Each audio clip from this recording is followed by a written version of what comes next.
I'm nervous now. All right. I think we're live then. I don't know where, but somewhere. Somewhere. Hello, all. This is Jada Thoele, as it says right here. This is my first podcast episode. So far, this will be called Driven by Youth. So that has its own meaning, which we can talk about later. This is my sub 2 battle buddy, Monique. Hello. Thank you for joining me again. Oh, Joel's already here. If you go to the right and click comments, you can see him. Oh, okay. All right. Well, very this cool. Is my first live. I don't know. Got this. You're awesome. So thank you for joining me. Can you tell me and everybody else about kind of who you are, whatever you feel comfortable with, but like, what were you doing before real estate or in real estate? And, do you have a family and such and such? All that stuff. Yeah. So I actually grew up in Tennessee and Kentucky. I got a degree in mining engineering. And so that's how I got out to Wyoming, where I am now. And I met my husband at the coal mine. And then we started a family. So I have 2 boys. And they're getting a little bit older, so I have more free time. They're both in school. But yeah, so then we both quit and we moved out to his family's, or to the ranch his family's had for like, I don't know, I think 125 years it's coming up. So yeah. So I was out in the middle of nowhere for a while. When kids kind of got into school, I had more time to start getting back into things because I've always been like I always want to do something. Always want my own money. So real estate is where I'm at right now. I got hooked. Most people get hooked in by Rich Dad Poor Dad. I actually got hooked in by another Robert Kiyosaki book, Why the Rich Keep Getting Richer. Yeah, so I actually started in the stock market, and I was at my computer all day long because I was day trading, and I was like, I can't do this. So dove into real estate. We bought our first property in June of 21, and it was a little mobile home park. And then after that, we acquired a short-term rental property with 2 cabins, and then another long-term property. The cabins and then our last long-term property were both seller financed. So yeah, so here we are. Very cool. I like how you're like, oh yeah, the first little property and it's a whole RV park. I mean, even if it's not a lot, RV park is a lot. What? Yeah, we got it cheap enough. So it was one of those, I'm like, oh, this is a deal. I'll take it. Jumped in blindly. We've had some fun and expensive lessons, but it's still cash flowing about $2,500 a month. So it turned out to be really, really good. And we probably have 250,000 into it. So wow, worked out good. So yeah. So now we're like ready to get rid of our short-term rentals, and because my husband's a rancher and he's not into hospitality, so we butt heads. And so yeah, we're looking to sell our short-term rentals and buy more mobile home parks. Wow. So is this, I might have missed it because my internet is kind of blotchy today. So are you guys just doing real estate together full time? No, it's kind of my gig. Let's just say I'm the brains behind the operation. He steps in when something construction-wise needs to happen, or he thinks I'm crazy and we don't need to do that. But he's a rancher full time. He's part owner of a 50,000 acre ranch, so that kind of keeps him busy. My gig, and he's supporting me in it, and yeah, so that's what we've been doing. Took kind of a step back.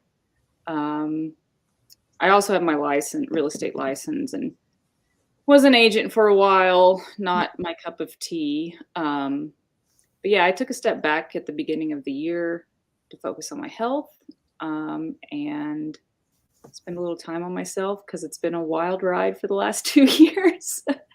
And yeah, so getting ready to get back into it again. So Yay.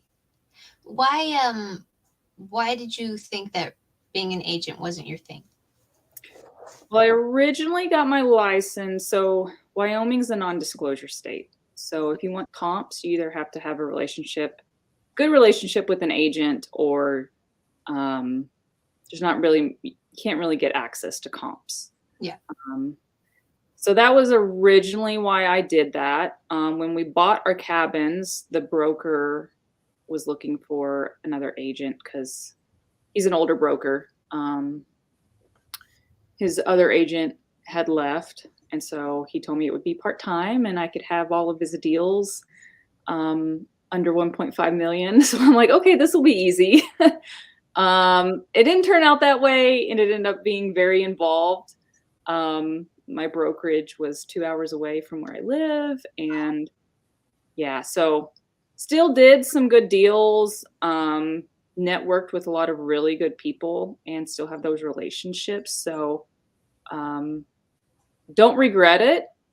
Again, everything's a learning lesson, but I don't have to go back and think, should I have done that? So, but yeah, I'm kind of coming up on my eligibility to actually get my own broker's license, and that's kind of I'm debating just to continue to have MLS access, but in reality, it'd probably be easier just to work with an agent. But I also understand the contracts, or the state contracts for Wyoming now, understand the agent world a lot better. So, learned a lot, and I think it's definitely going to help moving forward too. Very cool. And how has it been, I guess, just in general with family and working? So like, I know you and your husband kind of work together. How do you feel like you guys mesh well when you do? And then in terms of like being a mom as well, how does that go with, doing all of this? 'Cause this is a lot, especially what you're saying, like running a mobile home park and Airbnbs. Airbnbs are a lot. Yeah. It's not, again, I got burnt out. I had a lot of mom guilt. Oh. A lot of it was more when I was being an agent. I was just gone all day. My husband picked up the slack and would feed the kids when they got home from school and all of that if I got home late. But yeah, it's not something I want to do. And I've learned from that we want to be more passive investors. Mm-hmm. We've got a pretty good system set up with our current mobile home park where we're pretty passive. Mm-hmm. And so we like that. And I'm exploring other opportunities by making money at home.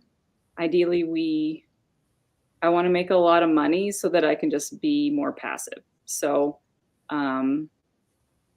either buying into people's syndications or just having the resources.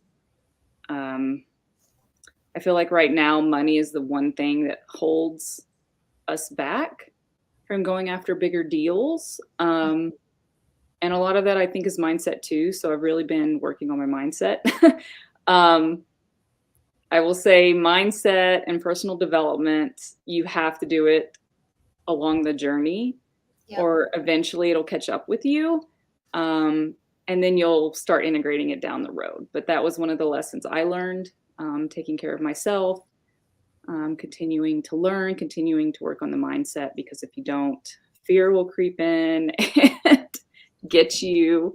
But yeah, so I'm actually reason we're in Project Forward together. So I am actually learning about digital marketing and affiliate marketing and social media. So that's one of the routes I'm looking to generate more income. again, passively. And yeah, kind of rambling there, but That's what you're supposed to do. You're good. I like it. I love hearing all of your thoughts, and I think that's really smart too, to try to go into like different avenues and not just like, if you're like, okay, well, I got these base stuff, seeing what else you can do. Um, Definitely feel you on the mindset. I mean, I also feel like because I am just younger, and I don't know, I feel sometimes like I'm too young, or I'm too this or this, and it's really interesting to start feeling all of those things. But within the last 2 months, personal development stuff has been my focus, and man, yeah, it's helped so much. I do you know Alex Lovely? I don't. I for anybody watching, I definitely recommend you guys look into him.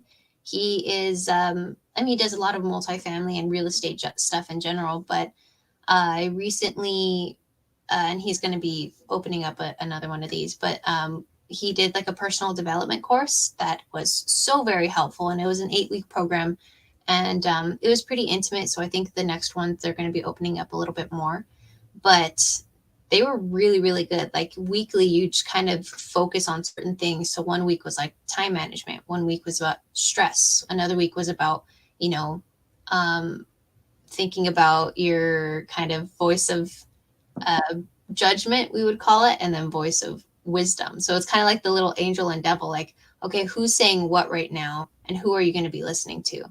And that's been keeping me going the past 8 weeks, and we just finished it. But yeah, like I think it's really important for people to actually, whether it's going to church, whether it's going into these programs or whatever, having some sort of community to focus at least weekly on your mindset and like where you are is so important. And I forgot, I can never remember his last name because it's insane, but I think he's Italian. I think it's Nick Santa something. He was in Brad Sumrock's, he was a speaker at Brad Sumrock's summit this last couple weeks, which was a multifamily convention. And he was born with no legs, one arm, and one finger. And he's built like multi-million-dollar companies. So it's kind of like, well, if he could do it, we all can do it. What's our excuse? We don't have an excuse. And he's been doing a mindset kind of program as well, and it's been really helpful. Like, it's crazy to think, when I was younger, I would think about, like, I would be driving down the street and there would be just empty outlets, it seems like, but stores that were there for years and years on end. And I started thinking, like, how did these people make money? Like, I'd never see anybody shopping there. And then I started thinking about, like, well, how do like personal coaches make money, and blah blah blah blah blah. Like, they're just talking to people. Like, what do they actually do? And now that I'm in these programs, I'm like, oh my God, yeah, they're so important. I definitely get it now. Yeah, there's so many ways to make money, and I think, especially, I'm a little bit older than you, but there's so many ways to make money, and I think at least my generation and older generations it's kind of one of those, like, if you're not struggling or it's not hard, then what are you doing? You're not earning money. And so I'm really trying to work on that mindset and look into, why am I holding myself back? Because really, if you don't have what you want, I mean, unfortunately, it's your own fault. So it's like, what can I do? Like, what am I missing? What do I need? I think at this point now for me is doing that inner, spiritual work, and understanding where my fear is and when I subconsciously hold myself back. Because ultimately, yeah, it's in this, like, am I actually afraid of success? Like, just crazy stuff, but it's really been great. And yeah, I'm kind of really digging it right now. So I feel you. It's like, oh my God, yeah, this is great. And then one day you're like, oh my God. yeah, like, what did I do? And I mean, as humans, I think we naturally we want to revert back to the easy.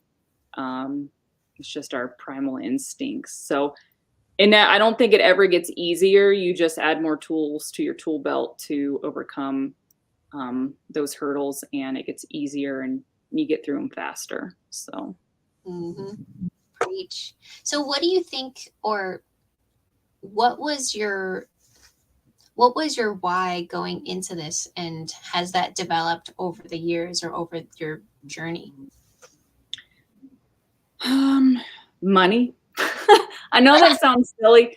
And most people say it's a deeper why. It is a deeper why. It comes, I don't want to be codependent on my husband. We're comfortable, but that's not, I'm a visionary. I love the chase. I love learning.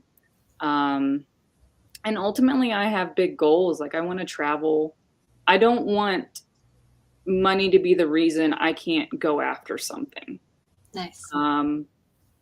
I don't want that scarcity mindset. And I know to get out of that, I'm going to have to get very uncomfortable. But, and I guess going back, I've seen my grandmother. I don't know if you can hear that. My dog is like napping and making more noises. But my grandmother and my mother gave everything to their family. So they were kind of codependent on, I'm going to take care of these people. But then when their children don't live nearby, don't spend time with them, or their spouse dies or their friends die. Anyways, they aren't happy, and they're later on in their life and they still don't even know what they want. I'm not going to say I know what I want either, but I have dreams. So I'm going after those, and I'm sure it will always evolve, but I don't want to be a victim, if that makes sense. I want to control my future. If something happens to my husband, I don't want to have to worry financially. So all kinds of selfish reasons. No, I think just because something can be selfish doesn't mean it's bad. So I think those are perfectly very good reasons. Yeah, I mean, I don't think a lot of people. Recently I was watching, there's a lot of like dating advice kind of videos, but it's also just good in general. And there was one that was talking about, if somebody comes into your life and, you get really intoxicated by them and you start really just focusing on them too much, it's really easy to start ignoring the other parts of your life. And somebody had mentioned, he's like, well, I like to think about my life as a table. So I want to make sure all of the legs are strong. And, what happens if this leg falls? Like, are the 3 other legs still strong enough to withstand the table? So I think that's really good. You're trying to make sure that all of your bases are covered. Yeah, I'm a proactive, and I try to be proactive instead of reactive. That's good and bad. So I am one of those that gets analysis paralysis. So, but yeah, so it's kind of the reasoning behind it. And, yeah, I really just want to travel. I probably want to live in Mexico for 6 months. Oh, Drink margaritas and lay on the beach and work from my computer. So, can you speak Spanish? No. I want to learn. So if someone gives Spanish lessons, I've tried, I've tried Rosetta Stone, and I just can't. Yeah. I think I need to just hire a Spanish teacher. I think so. Honestly, I mean, I barely know Spanish, but the rest of my family is like fluent in Spanish. That was their first language, and it was mine. But then my mom put me in preschool, and then she just started speaking English more. So now I'm like, what the heck, Mom? Why would you do that? You are my downfall. But I've tried different things. Yeah, I've tried Duolingo, like Rosetta Stone, and all of those. And I think the secret there is to understand the grammar structure, and then understanding conjugations. Because once you know how to say like, oh, I'm going to this place, or I went to this place, like it's like, oh my God, I don't know. For me, that's the biggest thing. to do. Yeah. I don't know. Maybe we need a Spanish teacher, people. Should hire one. We'll pay you to be our Spanish teacher. Oh my God, yes. Who speaks Spanish? No one in my team, Oscar. So I work with a multifamily team, and most of us are Hispanic too, and only one out of like 5 of us can actually speak Spanish. Oh, I need to up my game. I think it's huge. I mean, I think I'll just get into it. Like, some of us Americans are very lazy. And yeah, it's like I need to learn Spanish just to provide more value to more people. Yeah. You know, to help more people, and I need to get over myself and just try. I tried in high school, but I cannot roll my R's to save my life. So, but one day it's on the list. It's on the list to tackle. I believe. Speaking about lists, are you one of those people that make goals and then try to kind of have like this is my 12-month goal, this is my monthly goal, and my weekly goal then, or like my daily goal? Are you one of those, or is it just like abstract, you kind of know where you want to go and you're trying to work towards that somehow? No, I'm not. I have ADHD. But that is actually something, it's on my to-do list today. I'm going to start, and I've started journaling. I have to basically train myself to do that and to set a plan, and to not give myself to other people to where I don't have time to do the things that are really important. Mm-hmm. Again, things that I've not done and pushed off, and now it's like, okay, I have to do it. Like, it's time to get to the next level, and I can't keep working like this. So yeah, and I think that's probably one of the reasons why I got burnt out too, because it's like, what are my top 3 things? I'm like a big Darren Hardy fan.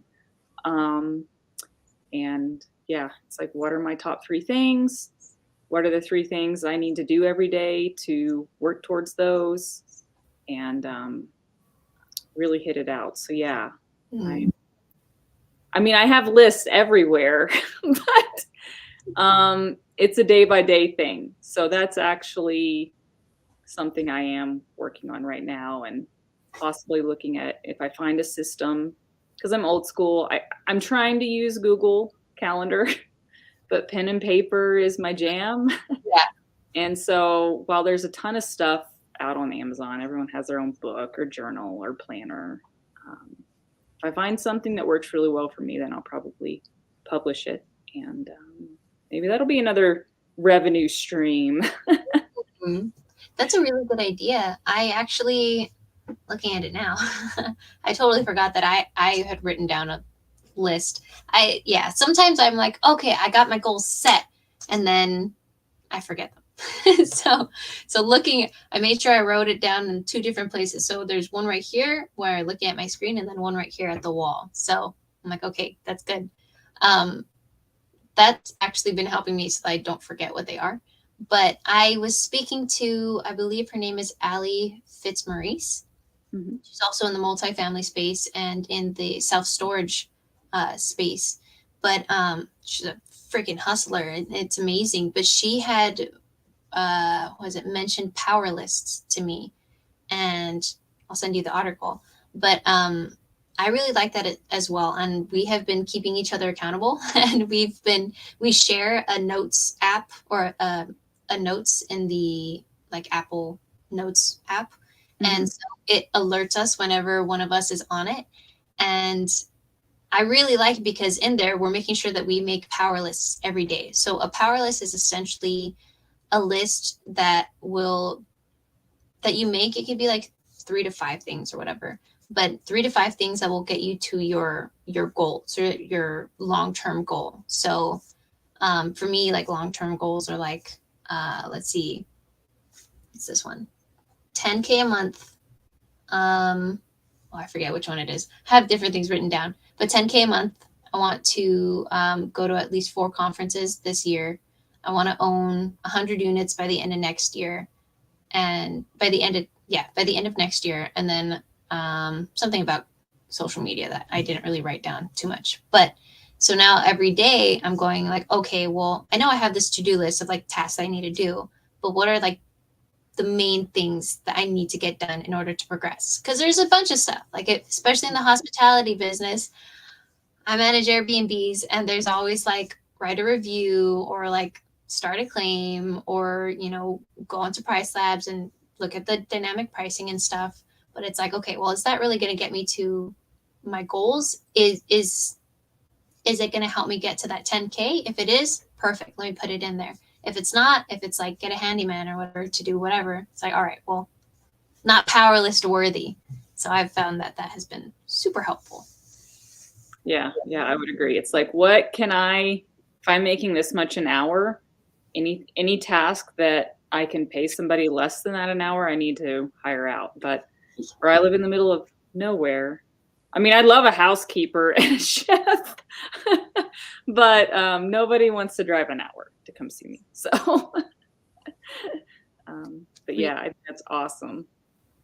So cool.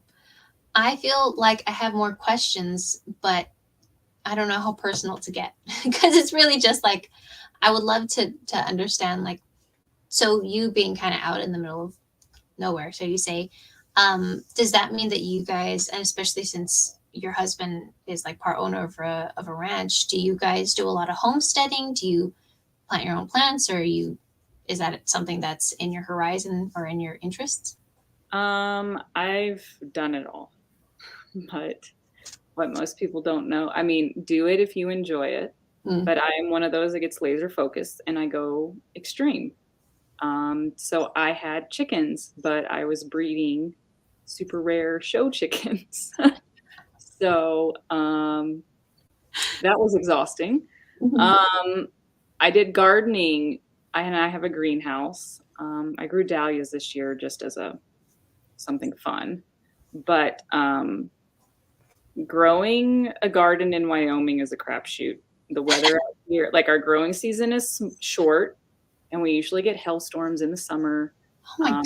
Have high winds. So if you don't have a greenhouse, growing garden out here is like, it's a waste of your time. So I guess at this point, I know if I had to be self-sustaining, I could do it. But I'm not going to do it unless it's like something that I enjoy. And but right now I don't. It's a lot of hard work, and I don't want to put my energy towards that right now. It's a distraction right now, I guess. So but yeah, I've done it all when the kids were little. You can't become a millionaire raising chickens, I guess, unless you have a really good social media following. Yeah. You can, but I didn't know about social media when I did it. I'm sure if I started it when I did do that, I would be well off, but yeah, I'm not. So, but yeah, I'm down for the personal questions or whatever. I mean, we have, I do a lot with oil and gas companies out here. I've been able to apply a lot of stuff from our real estate businesses, and we're now improving the ranch business a lot. So that'll increase profitability there. We have an airplane, so that's kind of fun. What? Did you buy it or inherit it? Oh no, this is our second one. But yeah, we have like a Cessna 185. So that's fun. Like, it takes us 3 hours to drive somewhere to get good food. We can hop in the airplane and get there in like 30 minutes. So that's kind of fun, but. Oh my God. What? But yeah, I don't know if ranchers are either really poor or they have money and you think they're poor. Yeah. That's what I've gathered. Because I mean, from what I assume, it takes money to have a ranch. Like that's a lot of upkeep and stuff. So Yeah, yeah. We're lucky we have mineral royalties and there's oil and gas out here, so we have the land makes a lot of money. We're rearranging the cattle operation right now because the way we were running it, it wasn't profitable. But yeah, I feel really bad for the small time ranchers and stuff. When I was an agent, I was connected with brokers that sell like $100 million ranches. mhm. Um, and anyways, there's a lot of wealthy people buying up a lot of land right now. And I think, if you have debt on a ranch or something, eventually you're not going to make it and they'll buy you out. And anyways, I think the market for beef is really low right now, and we're really getting off on a tangent, but I love the market's controlled. And so I can see when all the little guys are out, meat's going to be a luxury again for everybody. So I don't know. We'll see what happens, but you have to constantly be evolving if you want to keep going. If you're not growing, then you're dying. So yeah. And so, how did you learn all of that? And yeah, this is definitely now going off of real estate. Do it. This is very intriguing, and so both my dad and I really want to understand more about homesteading and how to be more self-sustainable. And it's like, okay, well, obviously, we're probably not going to get to your point, or if we do, it'll be years probably in the future because we don't have any experience with any of this. Did you grow up learning about this and kind of grow up in this, or did you go onto YouTube or read books, or was it your husband's family that helped you out? How do I learn? I do more of the business side. So my husband, his brother, like the men do all the physical labor, and there's a lot of things that I don't want to do. Can we cuss on that? It's shitty work. Okay. I'm sorry. I'm offended. It literally is. And being a cowboy is like super glorified, especially now with like Yellowstone being out. But in the reality, like if you're a ranch hand, you get paid crap, and it's very hard work, physically, mentally. So I do more of the business side. A lot of that I've learned just from my own stuff. As far as gardening, my grandparents always had a garden growing up. I don't know. I guess it just comes easy. Some things come easier to people than other things. Yeah. A lot of lessons. You always learn something. And then chickens, yeah, it was like, well, I'll just get chickens. And again, I like research the heck out of everything. I always want the best. And I did the rare chickens and like show chickens because I could sell a dozen eggs. I could sell an egg for $10 versus, I could get like $120 a dozen instead of 5 if I was lucky. So, learning all of that. And there's always economies of scale. But it really just depends, if you're doing it for yourself, you have to really want to do it. Yeah. I guess I should say that. The garden, always excited in the spring to do a garden.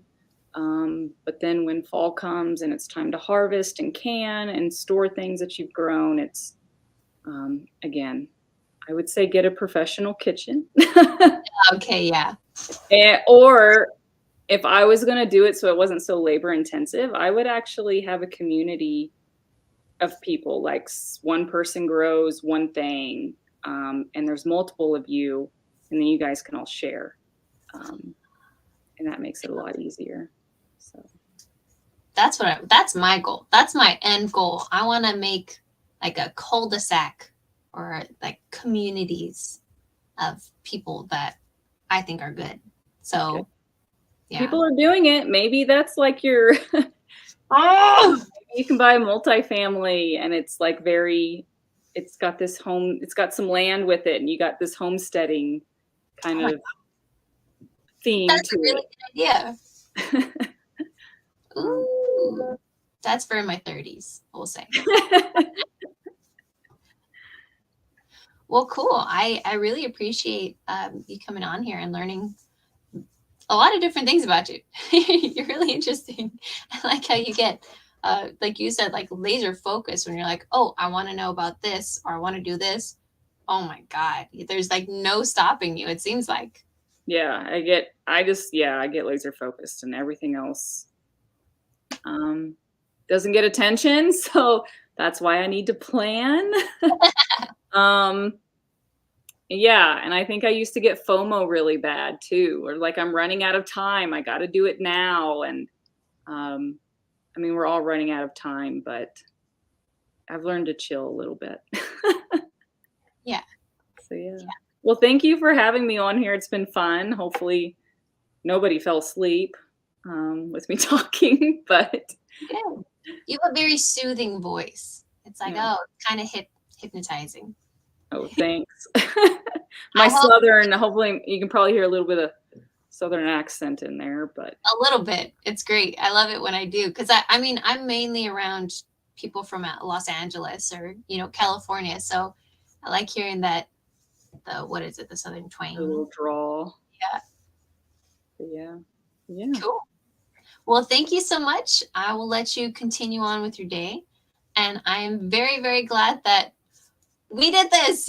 Woo! Go team. Cool. Well, thank you all for staying or hearing or listening or watching. And we will talk to you guys soon. Yay.